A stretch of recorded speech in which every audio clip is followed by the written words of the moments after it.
হ্যাঁ, আচ্ছা চলে এসছো। আসতে খুব লেট হয়ে গেল। আমি আজকে একটু তাড়াতাড়ি চলে এলাম।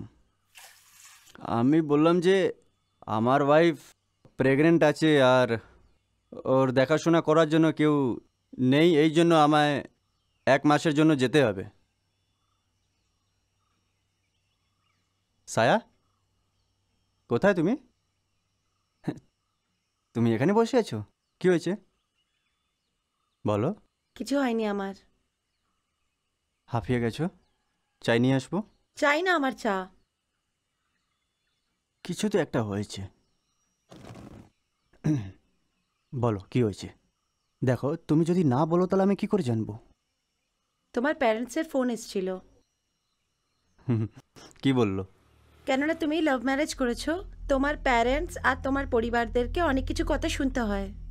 ওরা চায় না যে বাচ্চার কোনো প্রবলেম হোক, এই জন্য আমাকে বলছিল যে কি আমার ধর্ম আর সারনেম পাল্টেনি। তারপর তুমি কি বললে? আমি কি বলবো? আমি বললাম যে তোমার সঙ্গে কথা বলছি। মা আমাকেও ফোন করেছিল। আর আমি বললাম যে স্যারের সঙ্গে কথা বলে আমি জানাচ্ছি। এখন আর কি কথা বলার আছে? আরে, আমরা বিয়ের সময় ওদেরকে সবকিছু কথা বলে দিয়েছিলাম না? আরে, এত রাগ করছো কেন?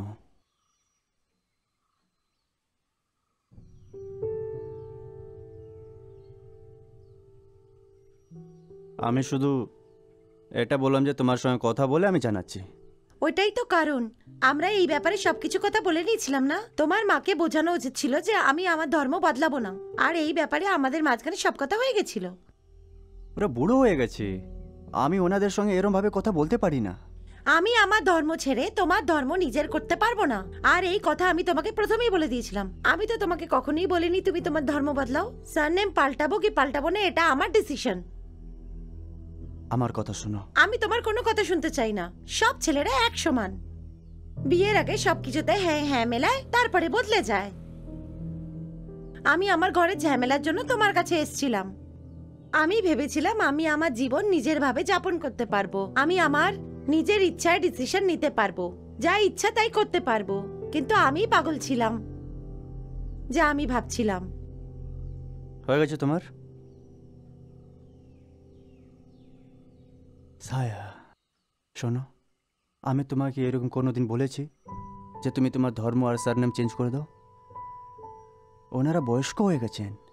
যদি আমি ওনাদের এরমভাবে মানা করে দিলে ভালো লাগতো না। আমি মার সঙ্গে কালকে দেখা করে আমি ওনাকে বোঝাচ্ছি। আমার মা তো, আমি বুঝিয়ে নেব। তুমি ওর চাপ নিও না।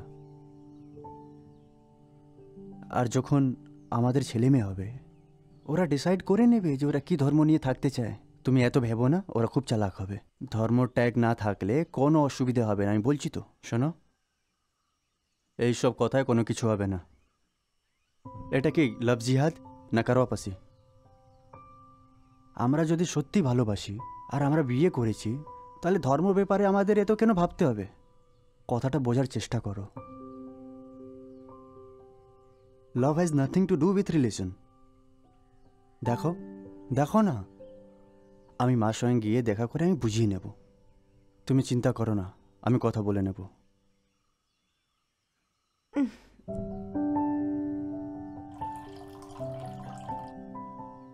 হ্যাঁ, নাও, খেয়ে নাও।